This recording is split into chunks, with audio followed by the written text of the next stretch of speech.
All right, troubleshooting I think it's a Burnham Alpine. Got a problem here. Got no heat. If you notice, that's duty cycle here. That duty cycle control is off longer than it's on. Our inducer motor is not working. It takes 120 volts, has a pulse width modulated signal going in. I figure the other two wires are speed sensed back. Now watch this duty cycle lessen or increase. The on time is more. You can see the bottom getting shorter until we get full DC control. We still have no inducer motor working here, and we are tripping. I forget what the fault is. I want to say like a 58. Anyways, it's an error related to the inducer motor fan. So instead of just replacing, you want to make sure you got power going to it, 120 volt, and you got a proper speed signal here. I'll show you again what it looks like. Probed into the yellow and purple wire. You can see the duty cycle off longer than it's on. It's pulse width modulated, about 950 hertz. Minimum is 15 volts, max is 35 volts. We could pull in the RMS on that,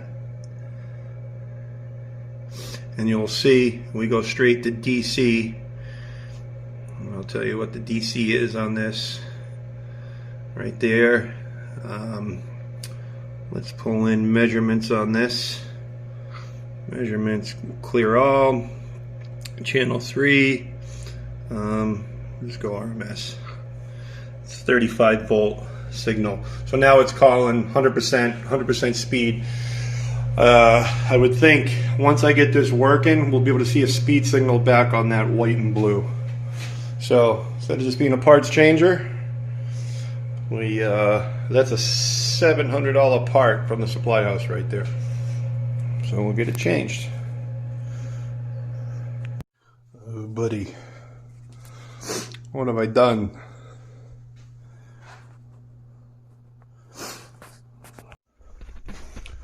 When you take all this apart, make sure you mark it, because there's about 10,000 holes to mess up.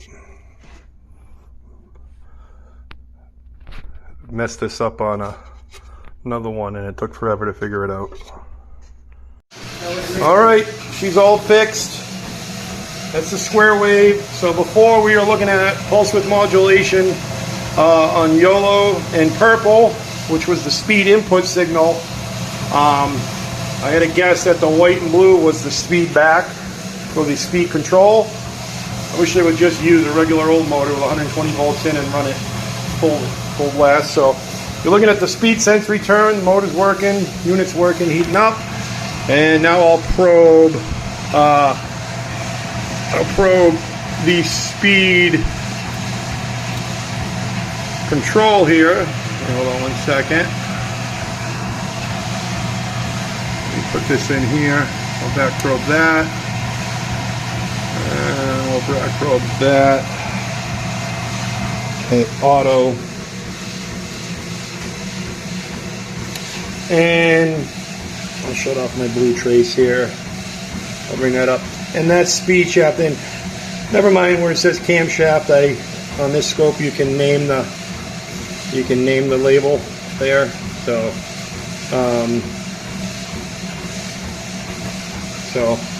that's speed input in, and like I said before, we're reading speed return back.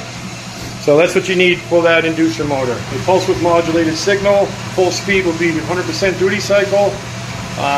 It'll ramp up so you can actually see the duty cycle control.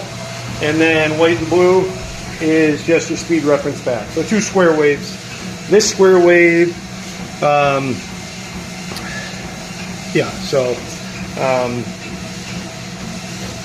no, I'm in the speed controller, I'm sorry, yeah. So you can see the RMS of that wave right there. And that'll change on duty cycle. So RMS, so don't go off of that voltage yet. Adios. All fixed.